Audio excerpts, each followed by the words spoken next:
શ્રદ્ધા school and કોલેજમાં આજે સાયન્સ ડેની ઉજવણી નિમિત્તે ભવ્ય સાયન્સ કાર્નિવલનું સફળ આયોજન કરવામાં આવ્યું।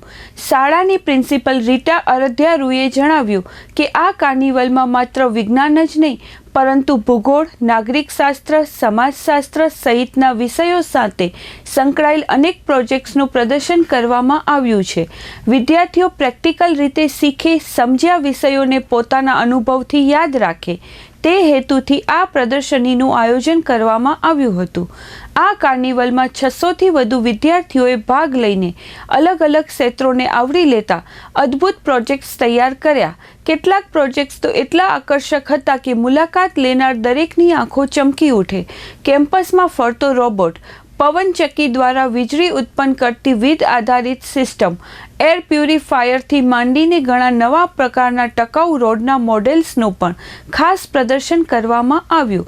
શાળાના મેનેજિંગ ડાયરેક્ટર મનોજ ઠક્કરે જણાવ્યું કે 28 ફેબ્રુઆરીના સાયન્સ ડેના દિવસે શનિવાર હોવાથી બાળકોને સમગ્ર દિવસ પ્રદર્શનનો લાભ નહીં મળે, તેથી આયોજન આજે 25 ફેબ્રુઆરીએ કરવામાં આવ્યું છે। તેમણે ઉમેર્યું કે બાળકોમાં શોધખોળ અને નવીનતા પ્રત્યે રસ જગાડવો જ આ કાર્યક્રમનો મુખ્ય હેતુ છે।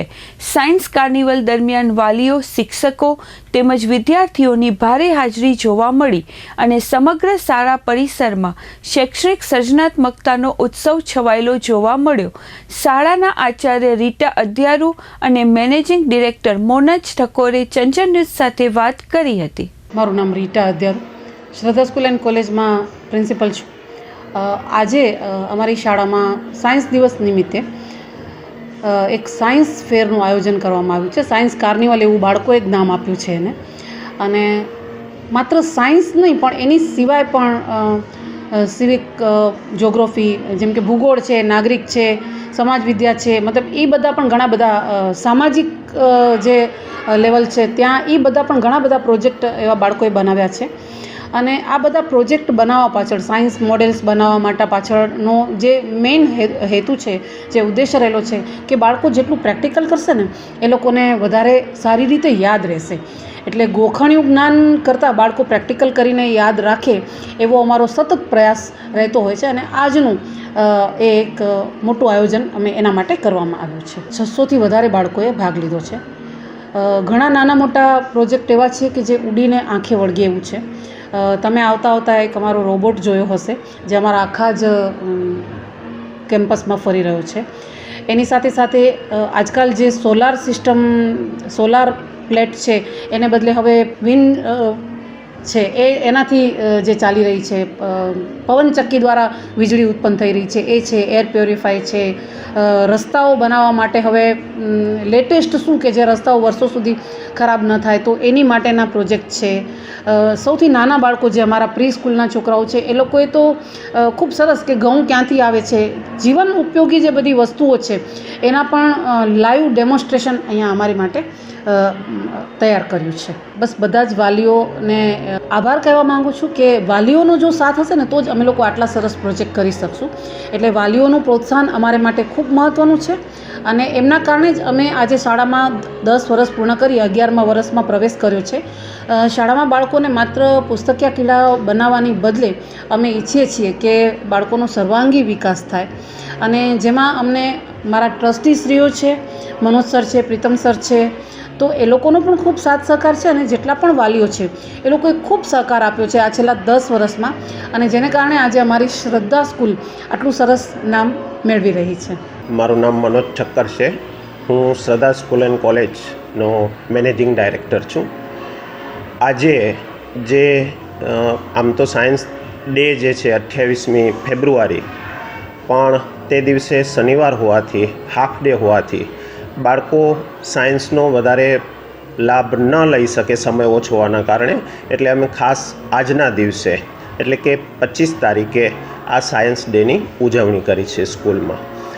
આપ સર્વેને હું ખાસ કહીશ કે અમારી શાળામાં બધા જ વિદ્યાર્થીઓએ આ અલગ અલગ જે સાયન્સના પ્રોજેક્ટ બનાવ્યા છે એનામાં તમામ વિદ્યાર્થીઓએ ભાગ લીધેલ છે।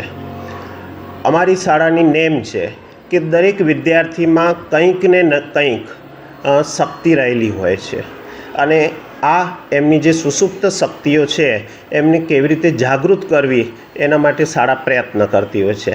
એટલે દરેક બાળકને શિક્ષકો દ્વારા પ્રોત્સાહિત કરવામાં આવે છે કે બેટા તમારે આનામાં ભાગ લેવાનો છે. અને આ રીતે શાળાના તમામ વિદ્યાર્થીઓ આ દરેક પ્રોજેક્ટમાં જોડાયેલા છે. આપ અહીં જોશો તો દરેક ક્લાસના વિદ્યાર્થીઓ પોતાનું કંઈક ને કંઈક યોગદાન આનામાં આપેલું છે.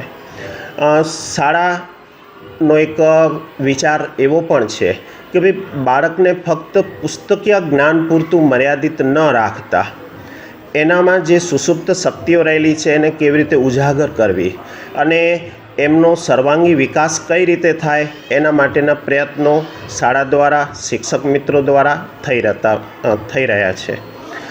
વાલી મિત્રોને પણ આ સમયે હું ધન્યવાદ પાઠવીશ કે એમણે પણ સંપૂર્ણ સહયોગ પૂરો પાડ્યો છે, જેના થકી જ આજે શાળા પ્રગતિના પંથે છે. અભ્યાસ તો જરૂરી છે જ. આપ સર્વેને હું કહીશ કે ગયા વર્ષે જ અમારો જે પ્રાંજલ પટેલ ધોરણ 10નો જે વિદ્યાર્થી હતો, જેને ધોરણ 10 બોર્ડની પરીક્ષામાં સમગ્ર કચ્છ જિલ્લામાં પ્રથમ નંબર મેળવ્યો અને સાથે હું આપ સર્વેને કહીશ કે સમગ્ર ગુજરાત રાજ્યમાં એનો બીજો રેન્ક પ્રાપ્ત એણે કર્યો છે.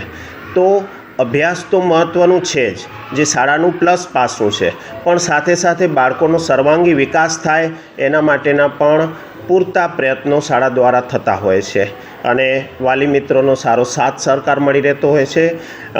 આપ સર્વે પણ એનામાં સહભાગી થતા હો છો. હું આપની ન્યૂઝ ચેનલને પણ ધન્યવાદ પાઠવીશ કે આપના દ્વારા શાળાની આ વિઝિટ કરવામાં આવી અને આજના દિવસે આપે શાળાને આ જે સહયોગ પૂરો પાડ્યો છે, તો હું શાળા વતી આપનો પણ ખૂબ આભાર માનું છું.